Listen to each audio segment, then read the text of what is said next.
Amados, convido os irmãos a abrir as suas Bíblias, né?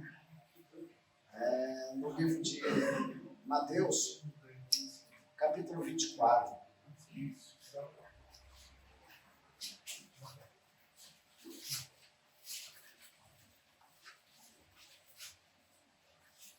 Mateus, capítulo 24, versículo de número 12 ao 14.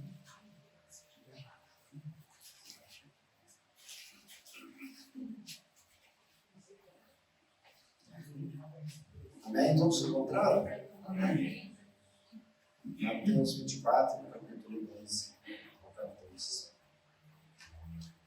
Diz assim a palavra de Deus: devido ao aumento da maldade, o amor de muitos esfriará, mas aquele que perseverar até o fim será salvo. E este evangelho do reino será pregado em todo o mundo como testemunho a todas as nações. E então virá o fim. Amém? Os irmãos podem se assentar. Esse então virá o fim, né? Nós vemos que está chegando, né? Nessa hora, né?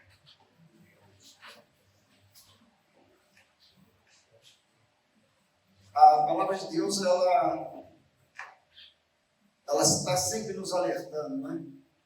Inclusive agora, nos últimos tempos, né, nós temos ouvido, né, de pregações aqui mesmo, né, em nossa congregação. O Espírito Santo tem orientado a gente a falar muito, né, que está se aproximando da hora, né? Então virá o fim, né? Esse fim parece que está chegando mesmo, né? As evidências mostram que esse fim parece que está, né? Os últimos suspiros, né, da humanidade. E é interessante a gente observar aqui que, né, no versículo, devido ao aumento da maldade, né, algumas traduções está aumento da iniquidade, né? Em algumas Bíblias vai estar assim: por aumentar a iniquidade, né, de muitos, o amor se esfriará. Nós vemos que isso aqui foi escrito há quase 2.000 anos atrás e nós estamos vivenciando, né, o cumprimento desta profecia hoje, né? Esse aumento da iniquidade que estava profetizado aqui. E Mateus escreveu, né, usado pelo Espírito Santo, porque diz que toda a palavra de Deus ela é inspirada, né, pelo Espírito Santo. Então nós vemos aqui que o Espírito Santo já estava nos alertando há 2.000 anos atrás que chegaria esse dia, né?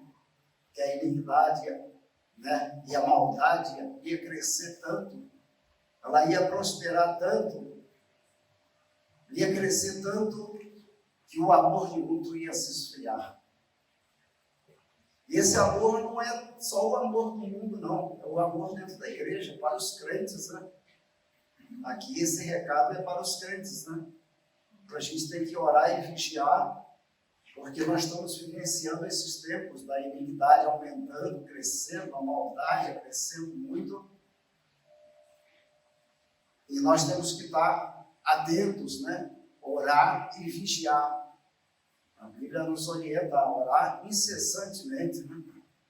Porque os dias são maus. Esses dias que estão chegando são dias maus, dias perversos. Se a gente não estiver bem alicerçado na fé, não estiver orando, vigiando incessantemente, como a Bíblia orienta, nós somos presas, né, vulneráveis, suscetíveis de ser atingidos por essa iniquidade que se avançou tanto na face da terra. Nós vemos aí a família, né, sendo destruída, a composição da família já não é mais o que era, né, no início. A formação da família já não é mais um homem com uma mulher e um filho, né, e seus netos e tudo mais. Nós vemos aí a iniquidade, como é que está. A composição hoje está de homem com homem, e para conseguir um filho ele usa uma barriga de aluguel. Às vezes até a própria avó gera o neto, né? Para que o filho tenha um filho, para compor essa família desestruturada, né? Que está se formando nos dias de hoje. Tal é essa iniquidade, né? Nós estamos vendo aí. Porque um casal de homem com homem, mulher com mulher, não pode gerar filhos. Então o diabo já faz essa bagunça toda, né? Eles têm o desejo de ter um filho para compor a família, e aí eles começam a buscar esses subterfúgios, né? De barriga de aluguel, essa bagunça toda que fica, né? E isso é realidade, né? Eu vi um dia de uma mãe, estava ela mesma falando do filho, que o filho estava casado com outro homem, tinha o desejo de ter um filho, então ela ia gerar um filho para o próprio filho. Você vê a desgraça que está nesse mundo. Isso é a iniquidade aumentando, né? Chegar a esse ponto. Nós vemos lá em 2 Timóteo, livro de 2 Timóteo, capítulo de número 3, do versículo de 1 a 5. O apóstolo Paulo, preocupado com isso aí que viria 2000 anos depois, ele começa a alertar, né, o irmão Timóteo, para ele começar a se preocupar já com esses finais dos tempos, né, para estar atento. Ele começa a alertar, 2 Timóteo, capítulo de número 3, de 1 a 5, que diz assim: saiba disto, nos últimos dias sobrevirão tempos terríveis. Os homens serão egoístas, avarentos, presunçosos, arrogantes, blasfemos, desobedientes aos pais, ingratos, ímpios, sem amor pela família, irreconciliáveis, caluniadores, sem domínio próprio, inimigos do bem, traidores, precipitados, soberbos, mais amantes dos prazeres do que amigos de Deus, tendo aparência de piedade, mas negando o seu poder.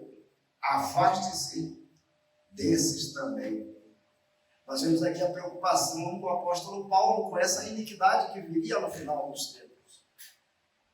E tudo isso que está escrito aqui, nós estamos vivenciando hoje, nós estamos vendo isso, né? Bem claro. Está cristalino hoje tudo isso que está escrito aqui. Não dá para a gente falar que não, né? Isso aqui não se cumpriu. Já está cumprido isso aqui. Toda essa maldade, essa perversidade que o mundo está vivendo hoje, dessa forma. E o apóstolo Paulo, né, ele aconselha, né? Afaste-se desses também, ou afaste desses tais que praticam tais coisas, né? Nós temos que nos afastar.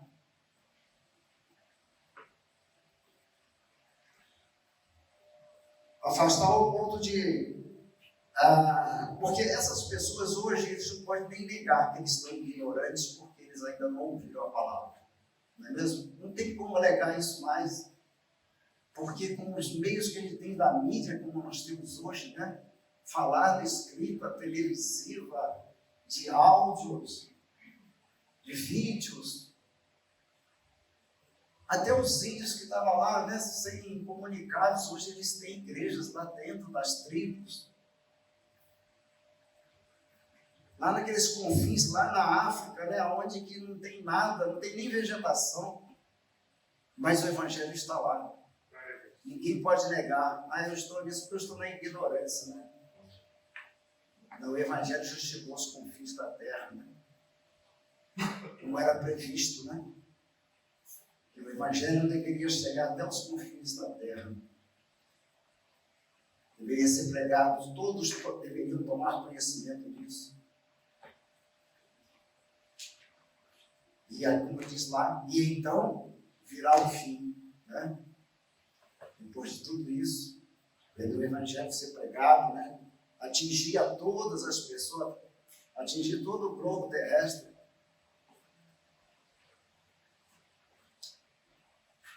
E as pessoas às vezes não se preocupam, né? Estão aí caminhando a passos largos, né, para o inferno. Muitos falam assim, né? O inferno é aqui mesmo. E há uma verdade nisso, né, que o diabo fala. O diabo é tão mentiroso, mas nisso ele tem uma certa verdade.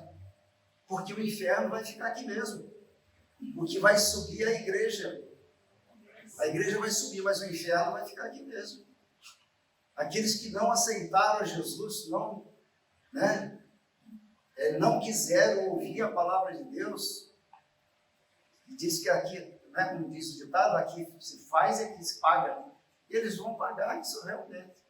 É uma das verdades que o diabo tem, né, para os seus, né, aqueles que usam esse artifício para dizer que não vão para o inferno. Né? Aqueles que não querem crer que o inferno existe. E o inferno é verdadeiro. Muita gente pode perguntar onde que é o inferno. O inferno é no final de um caminho sem Cristo. Você seguir um caminho sem Cristo, no final é o inferno.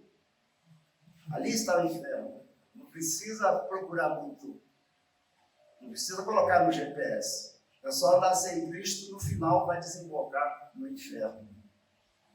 Esse é o caminho para o inferno. Muita gente às vezes sabe, não sei onde é o inferno, não sei, não existe. Anda sem Cristo que você vai conhecer, vai chegar lá. Amém? Às vezes são palavras duras, né? Mas o evangelho tem que ser pregado, né? Né? A verdade tem que ser dita. Não adianta a gente ficar tentando trazer palavras motivacionais, né? Como tem muitas palestras motivacionais que estão sendo trazidas para as igrejas. Isso não está nem despertando a igreja. Esses avivamentos superficiais, né, de momentâneos, é naquele momento, né? Tem aquele avivamento dali dentro, no local onde estão, todos são motivados a se alegrar, mas quando saem dali, tudo se acaba. Então, um verdadeiro evangelho, ele tem que estar sempre em efervescência, né? Sempre no coração. O coração tem que estar sempre aquecido, né? Com a presença do Espírito Santo de Deus. Nós vemos lá também em 1 Timóteo, né? O apóstolo Paulo, ele se preocupava muito com esses finais dos tempos. Ele se preocupava muito com as almas, né, que viriam depois após ele. Ele se preocupava muito com o que ele ensinava, por isso ele tinha essa preocupação até de passar, né, para o ministério pastoral as instruções de forma correta, como deveria ser. Então nós vamos ver lá em 1 Timóteo, no capítulo de número 4, versículo 1 e 2, diz assim, o Espírito diz claramente que nos últimos tempos alguns abandonarão a fé e seguirão espíritos enganadores e doutrinas de demônios. Tais ensinamentos vêm de homens hipócritas e mentirosos que têm a consciência cauterizada. Nós vimos isso hoje, né? Isso aí tá. Quem não conhece isso aí hoje? Isso que viria já está, né? Já existe hoje.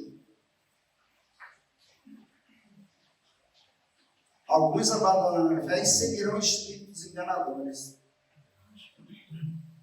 Tem muita gente procurando esses lugares onde estão recebendo bênção. Só ouvem falar, então a igreja está assim, assim, assim, nada acontecendo, cada coisa. Olha só os testemunhos de coisas que estão acontecendo em tal lugar. Aí começa todo mundo a correr para aquele lado.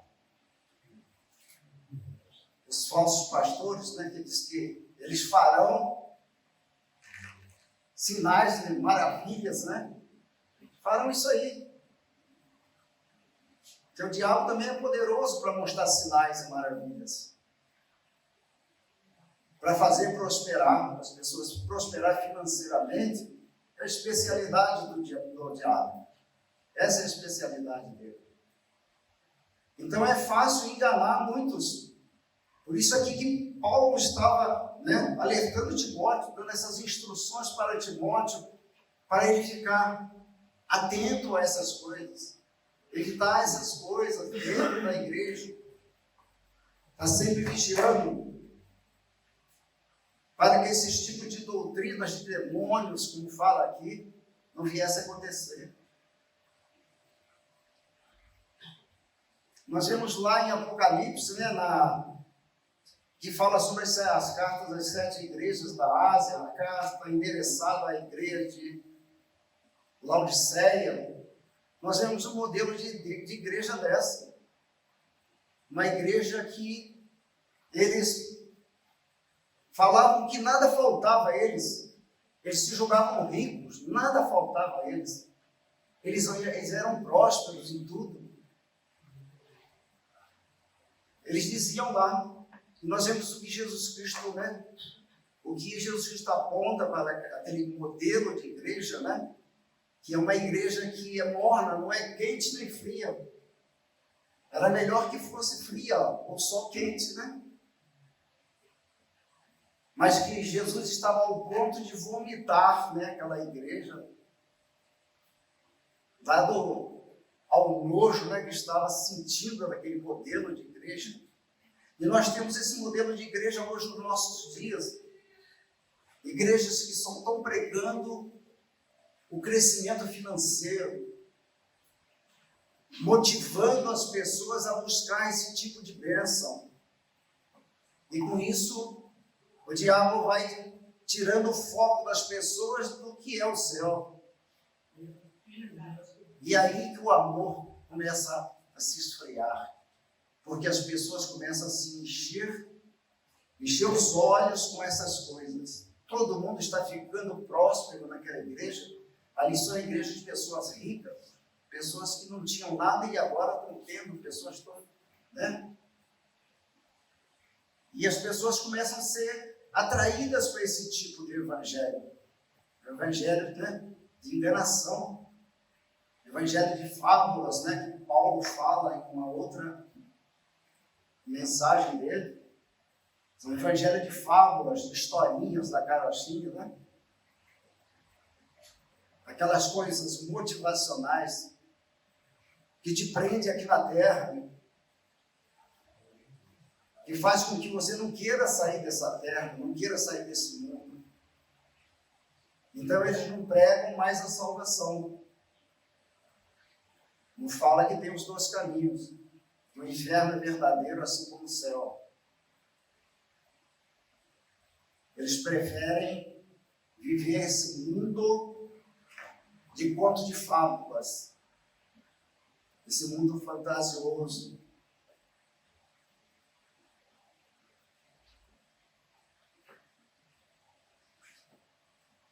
Então nós temos que estar atento a esses tais ensinamentos, né, que vêm de homens hipócritas e mentirosos, né, cuja mente já estão cauterizada, né, cauterizada para crer nessas coisas.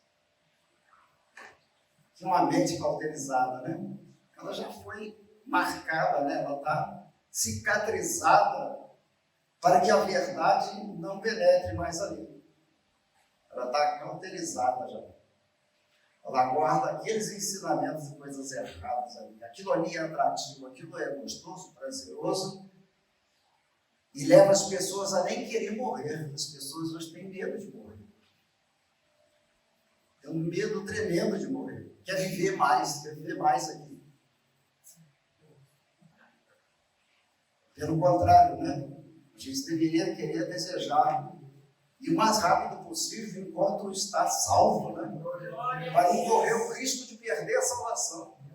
Porque quanto mais a gente vive aqui, ainda que a gente esteja salvo, o risco é iminente da gente tropeçar numa hora ou outra. Porque o caminho para o céu, ele é estreito demais. E às vezes nós vamos ter algumas pinguelas para atravessar, né? Não sei se o irmão sabe o que é pinguela, né? É uma ponte com uma madeira só no meio, um tronco de árvore. Você tem que atravessar E às vezes você tem só um corrimão aqui do lado para segurar, né? Eu uso pensar que essa pinguela, né, essa travessia, que é o caminho que você tem para passar, esse caminho é Jesus, né? Ele é estreito e reto. E o corrimão onde você tem para apoiar é o Espírito Santo, que é o seu auxiliar, o seu ajudador, que vai estar sempre ali, né, na sua mão, para não deixar, se você escorregar, você está seguro nesse corrimão, que é o Espírito Santo. Então, o caminho para o céu é esse mesmo. Às vezes nós vamos encontrar pedra pelo caminho, né? Casca de banana que o inimigo gosta de jogar para a gente escorregar e cair. Beleza? Então, o caminho do céu é cheio de obstáculos. A gente enfrentará muitos obstáculos mesmo. Mas a gente tem que estar o quê? Vigiando, orando, sem cessar. Não tirar o foco de Cristo, de forma nenhuma. Não ficar olhando para esses desvios, né, atrativos. Essas igrejas, né? E aí nós podemos falar igrejas, né? No plural. Porque são igrejas com letra minúscula.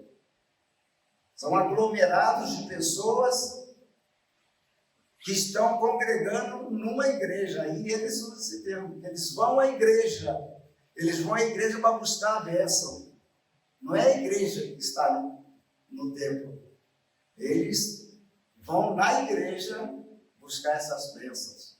Por isso que são igrejas com letra minúscula. E nós devemos ter esse cuidado, né, que nós temos aqui no nosso ministério, de definir bem o que é igreja, né? A igreja somos nós, um grupo, né, de crentes em Cristo. Esta é a igreja, é o grupo de membros que compõem, né, a igreja noiva, a igreja que vai subir para o arrebatamento. Né? E o arrebatamento, ele é líquido e certo, né? E aí eu estava até olhando, né, olhando no dicionário, o sinônimo da palavra arrebatamento. E sabe que tem 49 sinônimos a palavra arrebatamento? Não? É impressionante. Mas uma das que eu vi assim, que mais se aplica, né, para a igreja, né, mais bíblico, é aquele arrancamento súbito. É um arrancamento súbito. Isso é o arrebatamento. Que eu achei mais apropriado para o arrebatamento da igreja. A igreja noiva, né, que vai se encontrar com o noivo nas nuvens. Esta é a igreja com letra maiúscula, né? E que é única. Ela não é as igrejas. Essa é a igreja. Em que Jesus se coloca, né, como o caminho, a verdade e a vida. E Jesus é o noivo, né? Ele que vai estar nas nuvens lá, a hora que houver o arrebatamento, para que essa noiva, essa igreja se encontre com ele nas nuvens. Aleluia. Vai ser maravilhoso, né, irmãos? Eu não vejo a hora. E de preferência, como eu disse, né? É bom que você esteja morto já, até nesse dia. Porque pelo menos você está garantido que você está salvo. Porque se a gente estiver vivo nesse dia, corre o risco da gente não estar lá. Porque a gente pode ter tropeçado pelo caminho e ser encontrado, né, fora do caminho. Porque diz a palavra de Deus que os mortos precederão os vivos, né, no arrebatamento. Eles ressuscitarão primeiro. Estarão subindo, né, primeiro. Então, é melhor que a gente esteja morto nesse dia, né? Salvo, né? Mas salvo, né? Porque se estiver morto, perdido, só vai aguardar o juízo final depois, né? Não vai ressuscitar para o arrebatamento. Ele vai permanecer. A alma vai ficar aguardando, né, o dia do juízo final, para aí se ressuscitar, para se apresentar no tribunal, né? O juízo final. Quer dizer, eu não quero estar nesse dia, não. Ele deve estar lá, mas recebeu o chamado vídeo, né? Para o lugar que está preparado, né? Para nós. Não ser jogado para o fogo eterno. Lá em 1 Pedro, no capítulo de número 1, capítulo 4, 1 Pedro, capítulo 4.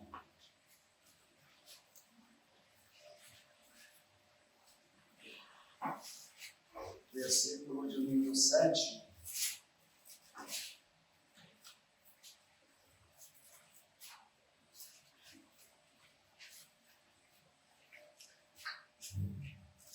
Diz assim a palavra de Deus, né? Mais um alerta para nós, né? Como diria o pastor, o saudoso pastor Álvaro, né? Ele fala que a Bíblia, né? Falava que a Bíblia era uma carta de amor para a igreja, né? E nós vemos aqui, né, que a palavra dela tem um carinho tão grande com a gente que alerta a gente de tudo, né? Ela não deixa a gente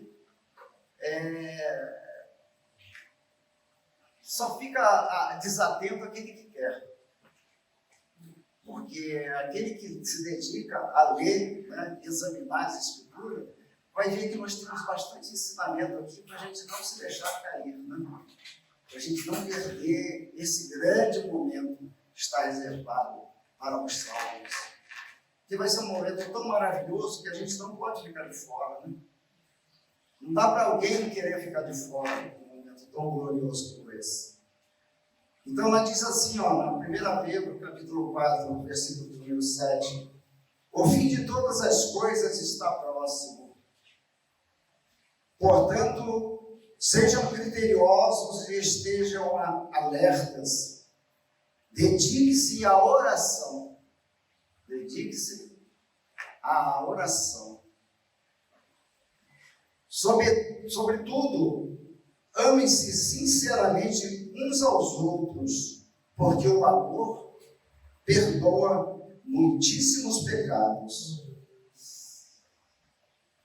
Sejam mutuamente hospitaleiros, sem reclamação.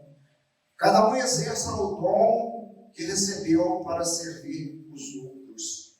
Você vê que nós recebemos os dons, não é para nós, não é para o nosso, né, engrandecimento. Os dons que nós recebemos é para ajudar os outros. É uns para com os outros. Isso é a prática do amor. Essa palavra, né, tão gloriosa, tão grandiosa que é o amor. Ele está nos alertando aqui, né, que cada um exerce o dom que recebeu para servir os outros, administrando fielmente a graça de Deus em suas múltiplas formas. É para a gente administrar, né? Os dons é dado para a gente poder administrar fielmente a graça de Deus. Para a gente usar dessa forma, né? Para a gente poder ministrar, para a gente ensinar, para a gente praticar o amor um para com os outros.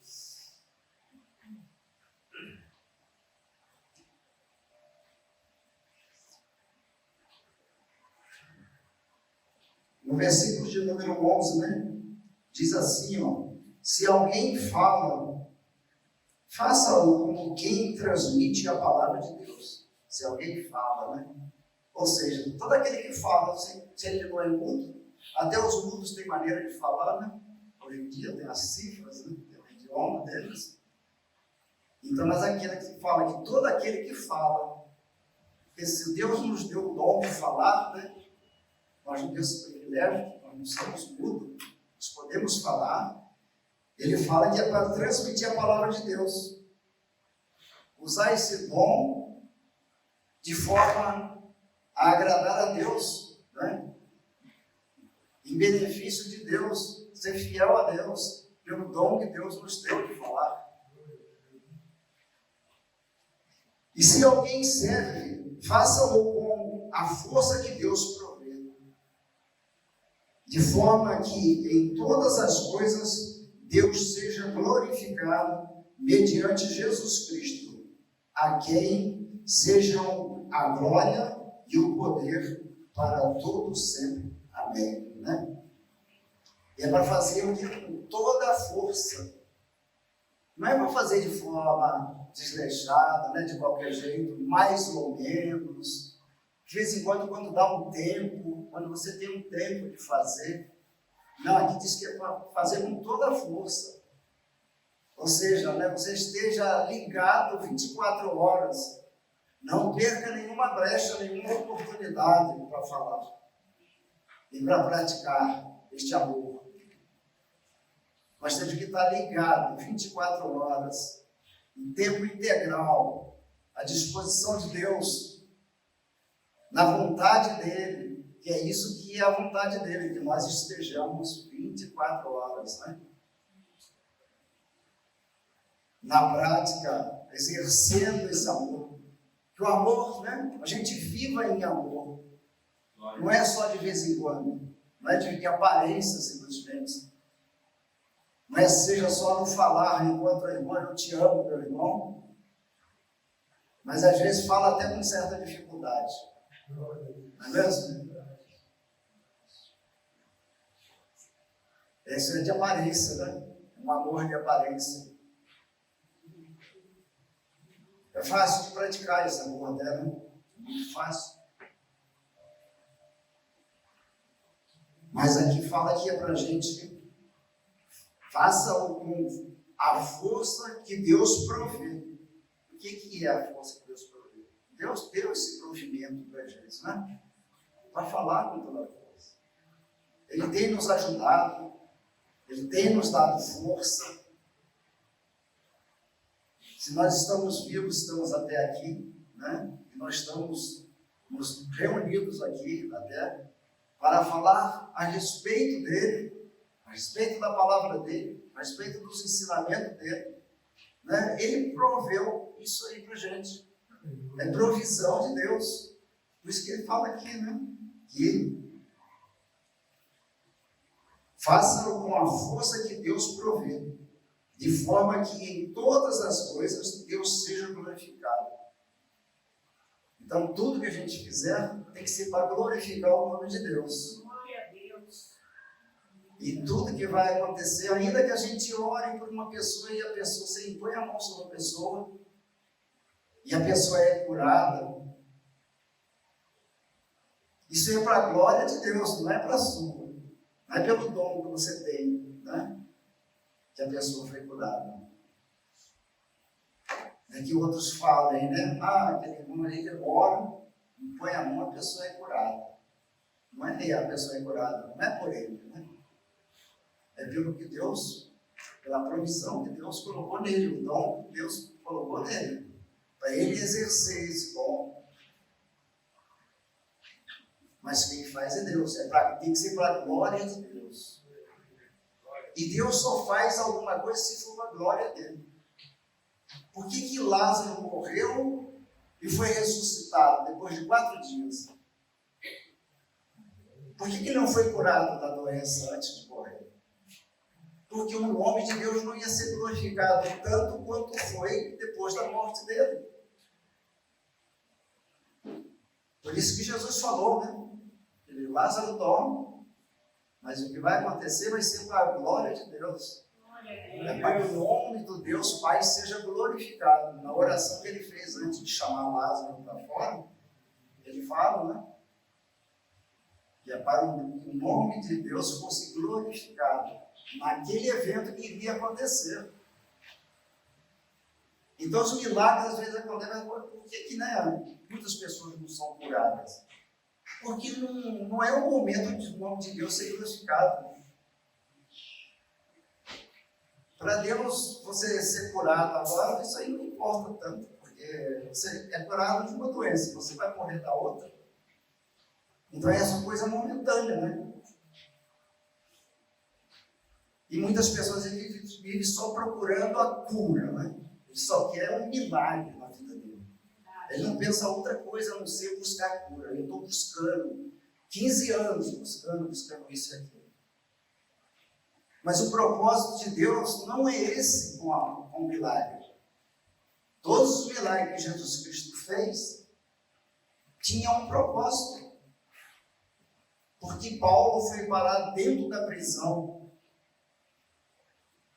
Né? Deus podia ter evitado de Paulo ir para a prisão, de ser chicoteado, né? De ser torturado. Mas o nome de Deus ia ser glorificado se impedisse Paulo de entrar lá na prisão? Não. Mas o nome dele foi glorificado quando a vida do carcereiro e a família se converteram ao cristianismo. Ali o nome de Deus foi glorificado. E assim aconteceu, né? Vários milagres que aconteceram na Bíblia, se você for olhar, foi para ser glorificado o nome de Deus. Não foi para beneficiar a vida daquele, porque aquele ali era um justo e porque ele merecia ser curado. As curas não é para isso. É só para a glorificação do nome de Deus. Jesus fez muitos milagres para que as pessoas reconhecessem que ele era Deus. Ele era homem, mas ele tinha vindo do Pai, que era Deus. E muitos tinham que ver isso nele, através dos milagres que ele fez. Nenhum milagre foi para beneficiar ninguém. Foi só para que o nome de Deus fosse glorificado. Por isso os milagres eram feitos. E nós vemos, né, muitos milagres, como, por exemplo, Daniel foi jogado na cova dos leões. Deus podia ter evitado ele de entrar na cova, não foi? Mas Deus permitiu que ele entrasse na cova do leão. Para quê? Porque o milagre maior viria depois. O nome de Deus ia ser glorificado.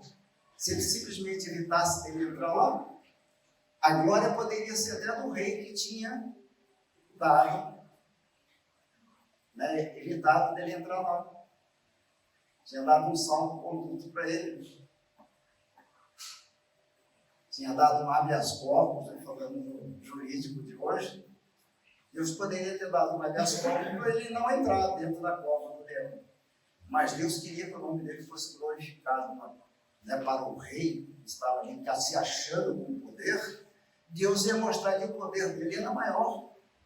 Então permitiu Daniel entrar na cova, mas não permitiu que ele fosse devorado pelo leão. Aí está o grande feito de Deus. Aí o nome dele foi glorificado. Ao ponto de Daniel saiu dali depois, né? Nós sabemos a história de Daniel, chegou a ser governador. Foi nomeado até governador. Por quê? Porque o nome de Deus foi glorificado através dele. Então Deus deu um provimento para Daniel, para ele crer, né? E ele não sentir medo nenhum de ser jogado na cova do leão. Imagina a tranquilidade de Daniel, né? Orando, continuou sendo jogado dentro da cova e orando, né? O tempo todo. Não perdeu a fé e não perdeu o contato com Deus. Porque se a gente deixa de orar, a gente acaba perdendo o contato com Deus. Então a gente tem que estar sempre em contato com Deus. E que forma, né? A forma de contato com Deus é através da oração. Esse foi o canal de comunicação que Jesus Cristo estabeleceu do homem com Deus. É uma razão pela qual Jesus veio, né? Para que nós tivéssemos esse livre acesso a Deus. E só através dele, né? Ao ponto de declarar que ele é o caminho, a verdade e a vida, né? E ninguém vai ao Pai senão por ele. Ele é o canal. Ele abriu esse canal de comunicação para a gente falar com Deus. E nós temos que nos apegar nisso aí com força, né? A palavra de Deus tem que ser com força mesmo. Lutar contra qualquer coisa que tenda a balançar a gente, né, a tirar às vezes a gente um pouco, né, como disse o irmão Eduardo aqui no início, né? Ele é uma pessoa tão calma, e eu acho também ele super calmo, né? Ao ponto de alguém tirar ele do sério, né? Você imagina se ele não está com essa força mesmo, né? Fundamentado na rocha que é Cristo, com a fé perseverante, né? Que é o pouco que eu conheço do irmão, eu vejo, né? Uma pessoa que é perseverante ali mesmo, né? Para andar 3, 4 horas de viagem para vir participar de um culto, né? Não é com qualquer força, não. Tem que ter muita força mesmo. Glória a Deus. E eu admiro, né? O esforço que o irmão faz. Hora ele está aqui, uma hora ele está lá em Poços de Caldas, outra hora está lá em Itajubá, Rio de Janeiro, né? Então, a gente precisa realmente ter essa força. Não precisa, se não for pela força, o esforço tem que ser muito grande. Porque com pouca força a gente não chega ao lugar. A gente vai acabar caindo pelo caminho uma hora. E a gente tem que, diz que a palavra de Deus que aquele que está de pé, cuide para que não caia. Mas se cair também, não permaneça caído, né? Levante-se. Lute para se levantar. Porque nós somos, né, frágeis, né? Nós somos fracos, nós estamos sujeitos, né, a cair. Mas a gente tem que também estar sempre preparado para se levantar, não permanecer caído. Caiu, tropeçou, né? Se esforça, pega no corrimão, né? Da pinguela lá, pega no corrimão, porque o Espírito Santo apoia nele com todas as forças e se levante novamente, vai em frente. E vai se cuidando para não cair, né? Se cuide para que não caia.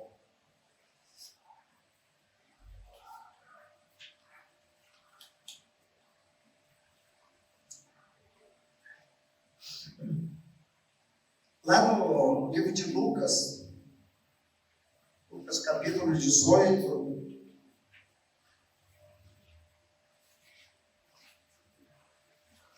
lá vai nos dizer assim: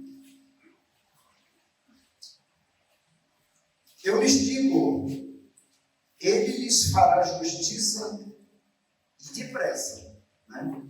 Já tem essa ênfase aqui, e depressa ele fará justiça. Contudo, quando o Filho do Homem vier, encontrará fé na terra? Aqui tem uma interrogação, Jesus Cristo falando. Encontrará fé na terra quando o Filho do Homem vier? Lucas 18, versículo de número 8. É um versículo que ele tem uma pergunta no final. Jesus faz uma pergunta. Contudo, quando o Filho do Homem vier, encontrará fé na terra? Por que Jesus fez essa pergunta? Por conta de tudo que nós falamos, né? Por causa da iniquidade vai se aumentar. Muitos vão perder a fé. Jesus já estava, ele sabia disso aí que ia acontecer. Que muitos iriam perder a fé nos últimos tempos. Por aumentar dessa iniquidade, o amor de muitos esfriarão. Se o amor esfria, é porque a fé diminuiu também. E muitos vão até perder a fé, seguindo esses evangelhos de liberação. Vai perder a fé, que é a apostasia, né? A palavra de Deus diz que são os apóstolos. É aqueles que criam, mas deixaram de crer em determinado momento. Deixar de crer é a pior coisa. É quando a pessoa se apostata da fé. É perder a fé. Ele não tem mais fé em Deus, não crê mais em Deus. Acabou. Então, essa pergunta, ela implica, né, que a fé será escassa nesses finais de tempo também. Haverá uma escassez de fé. Por isso que a gente tem que lutar com muita força, porque haverá essa escassez de fé. E as palavras do nosso Senhor não prediz uma melhoria, né? Nós não vemos na Bíblia que vai melhorar esse estado de coisa. Pelo contrário, há previsões de coisas piores virão ainda, né? Não há previsão de melhoria desse estado de coisas. A palavra de Deus não tem nada de palavra de alento, de melhoria, né? Vocês estão passando isso, mas vai melhorar esse mundo. Não vai. Vai piorar. Vai complicar. Então, as condições espirituais, né? Antes da volta de Jesus, ela tende a se complicar, a piorar, realmente. E aí vai depender muito da nossa força. A luta tem que ser muito grande.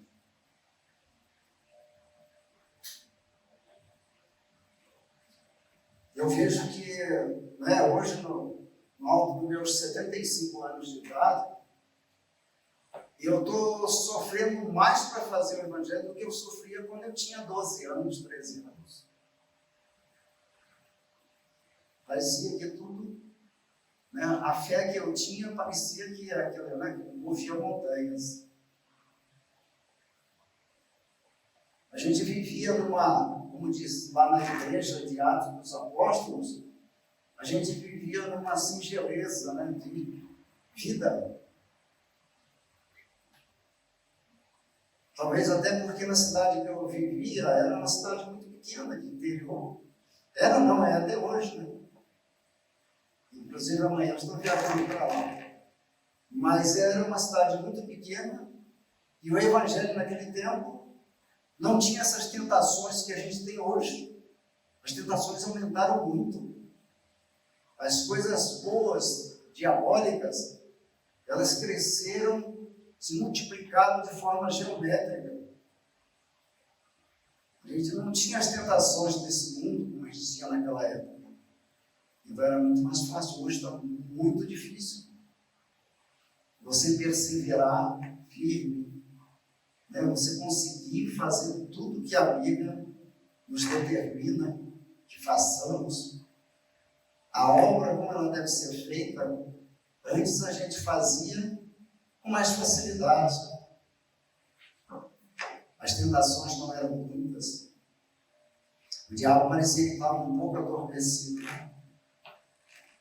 Mas o mundo está preparado com tanta tecnologia que o diabo faz uso de toda essa tecnologia para trazer perturbação para a gente, né?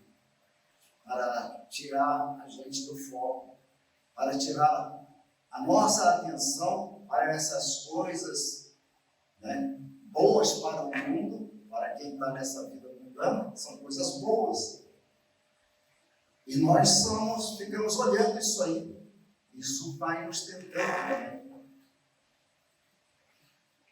Até um modo da gente ter que desejar coisas, cobiçar coisas hoje. Antigamente a gente não tinha muito o que cobiçar. A gente levava aquela vida pobre, a gente não via ninguém à nossa volta vivendo de forma luxuosa. Vivia no meio da roça, no meio do mato. Então a gente não tinha tentações, como tem hoje. Todo mundo era igual, todo mundo era pobre. Ninguém tinha carro, ninguém tinha telefone, não existia isso. Ninguém tinha televisão. Ninguém tinha geladeira. Eu sou do tempo que eu vivi que nem geladeira tinha na minha casa. Não existia geladeira. A geladeira veio depois, eu já estava grande. Estava com uns 11, 12 anos. Foi quando eu conheci geladeira na casa dos outros. Pela primeira vez que era algo assim. Quem tinha uma geladeira era alguém muito rico. Então a gente não tinha os olhos para cobiçar coisas, para ficar, né, desejando coisas dos outros. E hoje a gente, né, é tentado a desejar as coisas dos outros. Nós somos muito tentados aí, com objetos, né? Você viu, fulano tem um objeto e eu quero ter um daquele lá também. Eu vou fazer de tudo. Eu vou passar a maior necessidade, vou economizar, vou deixar de comer tal coisa, mas eu vou comprar aquilo porque o irmão tem, eu quero ter um igual dele. Isso é cobiçar as coisas desse mundo. E eu não estou falando nada demais aqui, isso aqui existe no nosso meio, né? Nós temos que estar atentos por isso.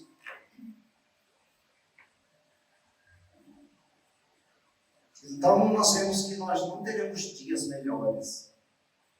Nós temos que preparar para os dias piores, né? É isso que nós vamos enfrentar, dias piores. Nós temos que...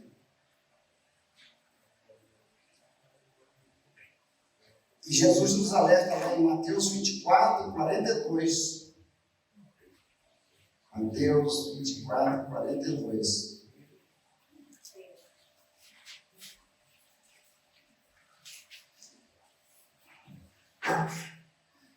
Diz assim,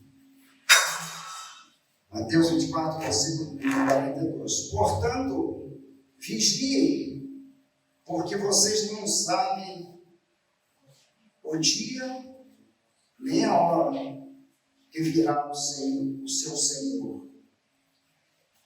Né? Nós vemos que essa palavra, esse alerta, né? Esse chamado de vigiar e orar, ela está por toda a Bíblia, permeia toda a Bíblia. Os apóstolos viviam, né, em oração. Jesus orou muito e vigiava. Nem precisava.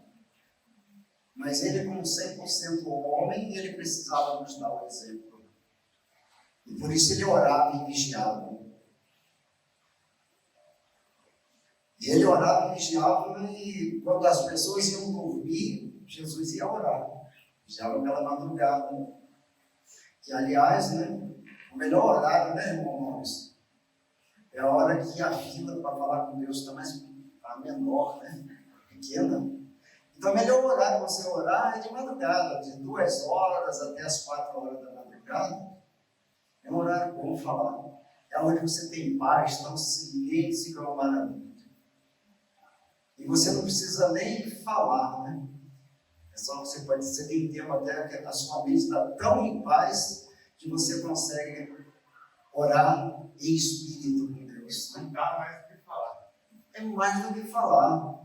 E ali você chora com Deus, né? Você conversa, você pede ajuda, pede orientação, pede para Deus dar direção, né? Você agradece tudo que Deus fez com você durante o dia. E é uma tranquilidade.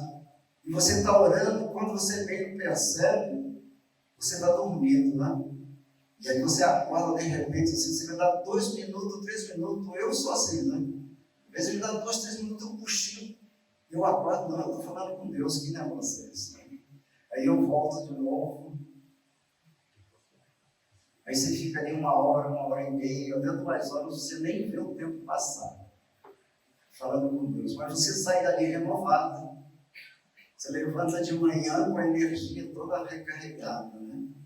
Pronto para enfrentar as dificuldades desse mundo. Porque você estava orando e vigiando. O Espírito Santo, ele se aproxima cada vez mais, né?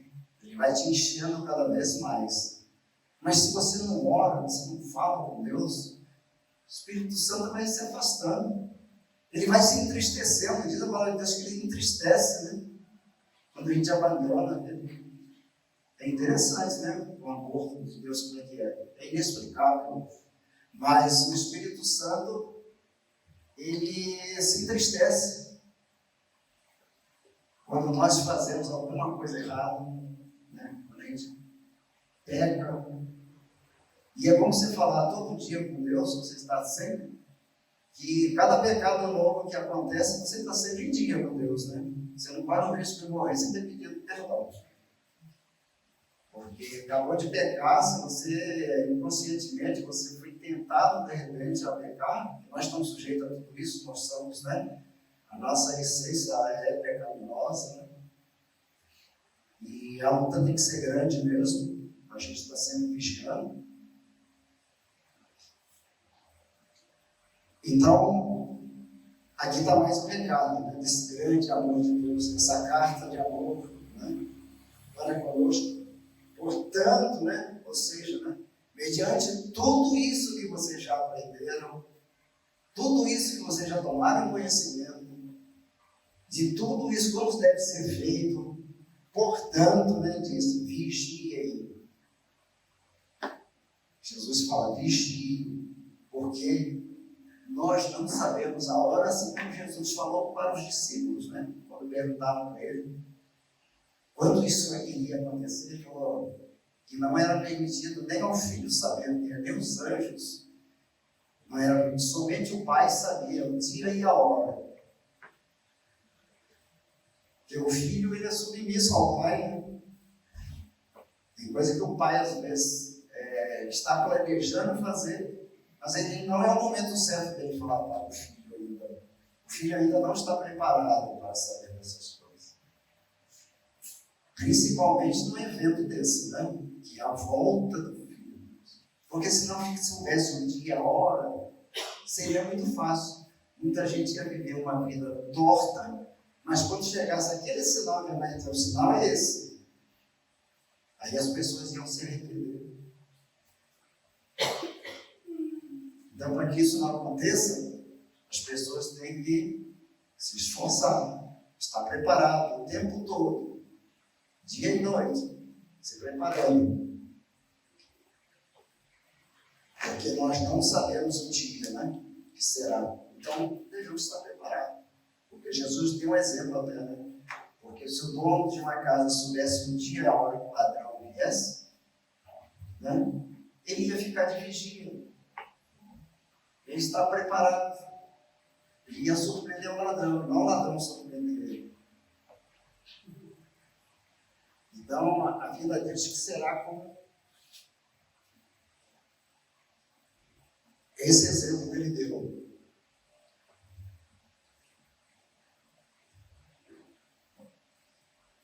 E nós vemos lá também em 2 Pedro, né, que nós já lemos, 2 Pedro 23, de 1 a 18, né, o alerta de Pedro. E ela só para quê? Para que a gente, 2 Pedro 3, vamos ler, né? 3, de 1 a 18. Aqui é uma grande carta. Não sei se os irmãos estão preparados para ouvir isso aí até o final, né?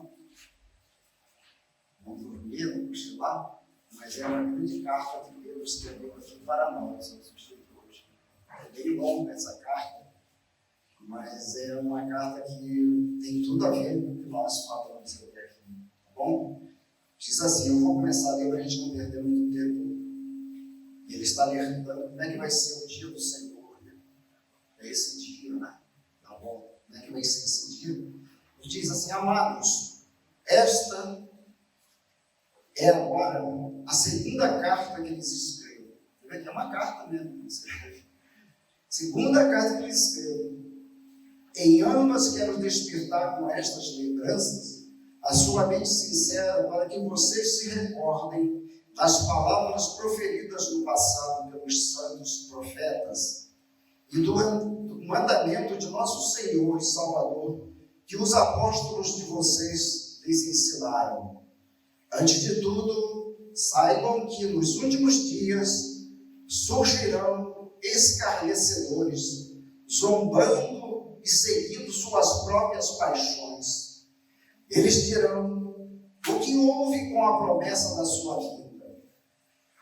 Desde que os antepassados morreram, tudo continua como desde o princípio da criação, né? Faz uma pergunta e já questiona e já é o pensamento deles assim. Mas eles deliberadamente se esquecem de que há muito tempo, pela palavra de Deus, existem céus e terra.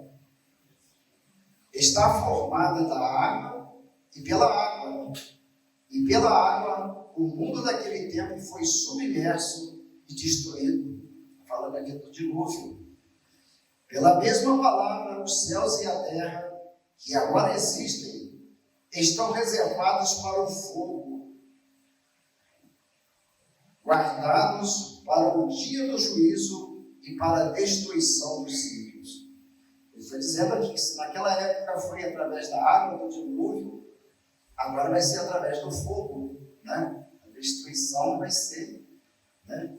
Vai ser através do fogo que está reservado para os ímpios, aqueles que não serão salvos. Não se esqueça disto, amados. Para o Senhor um dia é como 1000 anos, e 1000 anos como um dia. O Senhor não demora em cumprir a sua promessa, como julgam alguns. Ao contrário, ele é paciente com vocês, não querendo que ninguém pereça, mas que todos cheguem ao arrependimento. O dia do Senhor, porém, virá como ladrão. Os céus desaparecerão com um grande estrondo, os elementos serão desfeitos pelo calor, e a terra e tudo o que nela há será desnudado. Visto que tudo será assim desfeito, que tipo de pessoas é necessário que vocês sejam? Né? Pedro aqui fazendo uma pergunta. Diante de tudo isso que vai acontecendo dessas formas, ele faz uma pergunta. Os céus desaparecerão, será desfeito pelo calor da terra, visto que tudo será assim desfeito, que tipo de pessoa é necessário que vocês sejam, ou que nós sejamos, né? Ele faz essa pergunta para nós. De que forma? E aí ele fala, né? Vivam de maneira santa e piedosa, esperando o dia de Deus e apressando a sua vida. Naquele dia os céus serão desfeitos pelo fogo, e os elementos se derreterão pelo calor. Todavia, de acordo com a sua promessa, esperamos nossos novos céus e nova terra, onde habita a justiça. Portanto, amados, enquanto esperam estas coisas, empenhem-se para serem encontrados por Ele em paz, imaculados e inculpáveis, ou sem culpas, né? Inculpáveis sem culpas. Tenham em mente que a paciência de nosso Senhor significa salvação, como também o nosso amado irmão Paulo lhes escreveu. E aqui ele cita também que Paulo também escreveu muitas cartas, né? Paulo tinha muita preocupação também com a igreja, com toda a igreja, né? Então ele fala assim como o irmão Paulo, né? Escreveu com a sabedoria que Deus lhe deu. Ele escreve da mesma forma em todas as suas cartas, falando nelas destes assuntos. Então ele está falando aqui, né, que o apóstolo Paulo, assim como outros apóstolos também, né, eu entendo que eles falavam as mesmas coisas. Eles tinham algo em comum. Tanto que nós vemos nos 4 evangelhos, um se confirma o outro. Não existe contradição, né? De um evangelho na Bíblia de uma forma e um outro escritor escreve de uma outra forma. Não, existe uma concordância, uma correlação. As palavras, elas não se conflitam, elas se completam. E aqui ele está dizendo isso. E o Paulo até escreveu de uma maneira, porque Paulo tinha uma sabedoria, talvez uma cultura um pouco maior do que a de Pedro. Até ele foi humilde, né, de reconhecer que Paulo tinha uma cultura um pouco mais avançada do que a dele. Mas, em suma, eram as mesmas coisas, ainda que são palavras um pouco mais, né, vamos dizer, mais rebuscadas, mas ele estava falando de uma maneira mais simples, mas queria dizer, era a mesma coisa. Ele diz assim, ó, suas cartas contêm algumas coisas difíceis de entender, né, para pessoas que não têm, às vezes, muita cultura, porque usavam algumas palavras mais rebuscadas, né? Usavam sinônimo de palavra. Então, Paulo usava um sinônimo de palavra talvez um pouco mais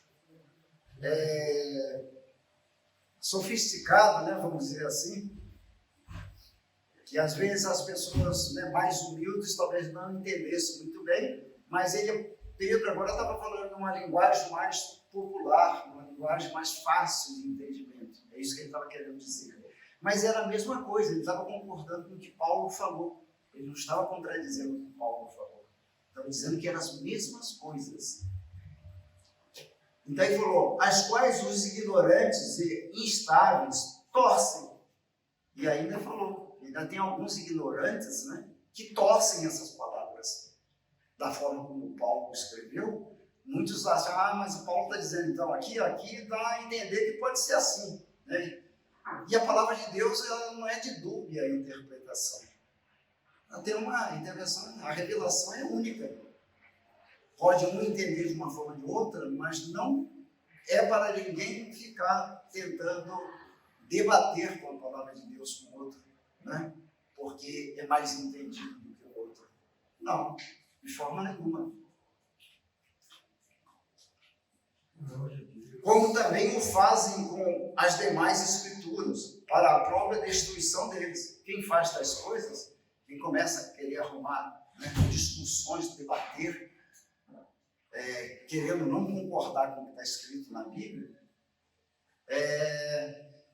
aqui diz que isso aqui é para a própria destruição das pessoas que agem dessa forma. Para tomar cuidado, né? Porque tem muitas pessoas que às vezes... eu mesmo já preguei uma vez numa igreja, que no final o pastor da igreja chegou e falou para mim, muito boa pregação, só que eu daria uma outra interpretação para essa pregação. Olha que coisa horrível, né?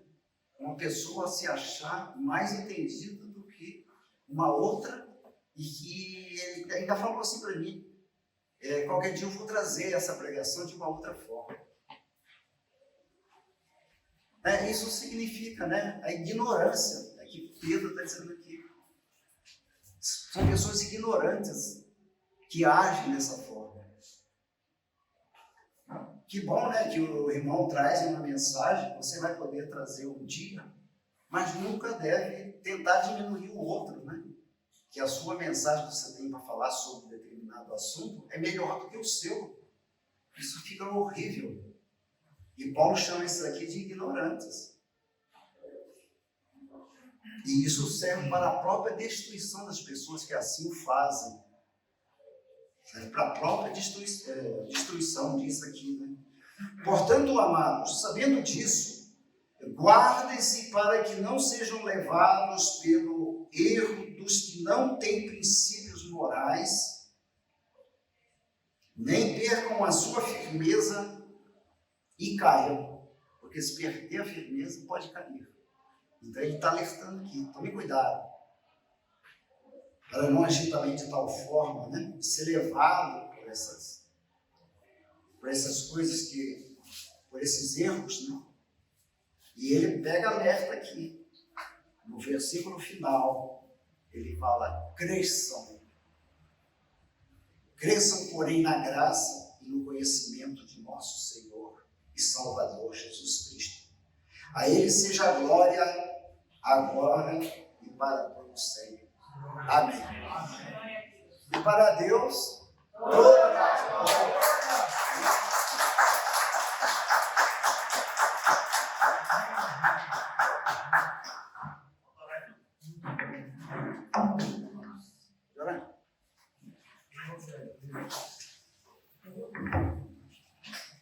Então vamos nos levantar, nos curvar as cabeças, fechando os olhos, né?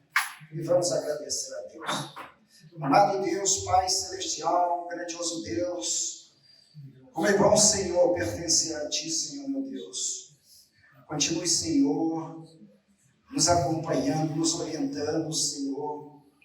Nos enviando, Senhor, essas cartas de alerta, Senhor, para o nosso viver em conformidade com o Teu querer e a Tua vontade, Senhor. Espírito Santo de Deus, esteja cada vez mais presente em nosso coração, nos guiando, nos orientando, nos alertando. Senhor, meu Deus, esteja sempre nos constrangendo a Te buscar mais, Senhor, a perseverarmos, Senhor, mais, a nos fortalecermos, Senhor, nesta fé, que somente através da fé, Senhor, é que a esperança será mantida em nós, Senhor. Não deixe que nós percamos, Senhor, a coroa da vitória, Senhor. E essa vitória, Senhor, é chegar no reino celestial e encontrá-lo e vê-lo face a face, Senhor. Meu Deus, não deixa, Senhor, que a Tua igreja, Senhor, pereça de forma nenhuma, Senhor. Que mais e mais, Senhor, a Tua palavra esteja sempre, Senhor, em evidência no nosso meio, Senhor. Que nós venhamos, Senhor, a nos esforçar para vivermos, Senhor, nesta perfeita comunhão, em sintonia perfeita, Senhor, em tempo integral. Meu Deus e meu Pai, nós Te agradecemos por tudo, Senhor, que o Senhor tem nos feito, porque até aqui o Senhor tem nos sustentado com mão forte e poderosa. Meu Deus, olhe para aqueles, Senhor, que estão necessitados, Senhor, de se fortalecer, aqueles que estão esmorecidos na fé, Senhor, aqueles que estão, Senhor, enfraquecidos, Senhor. Espírito Santo de Deus, esteja fortalecendo-nos, esteja sempre constrangendo, Senhor, a cada um de nós, a melhorarmos, Senhor, diante da Tua presença.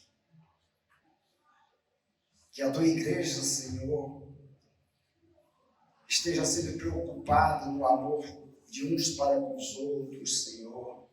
Sempre uns ajudando aos outros a carregar, Senhor, o Teu fardo. Meu Deus e meu Pai, leva-nos em paz, Senhor, para os nossos lares, assim como o Senhor nos trouxe. E nos dê, Senhor, uma semana abençoada. Não só a semana, Senhor, mas enquanto nós vivermos aqui nesta terra, Senhor. Continua nos abençoando, Senhor. Nós suplicamos por Tua graça, Senhor.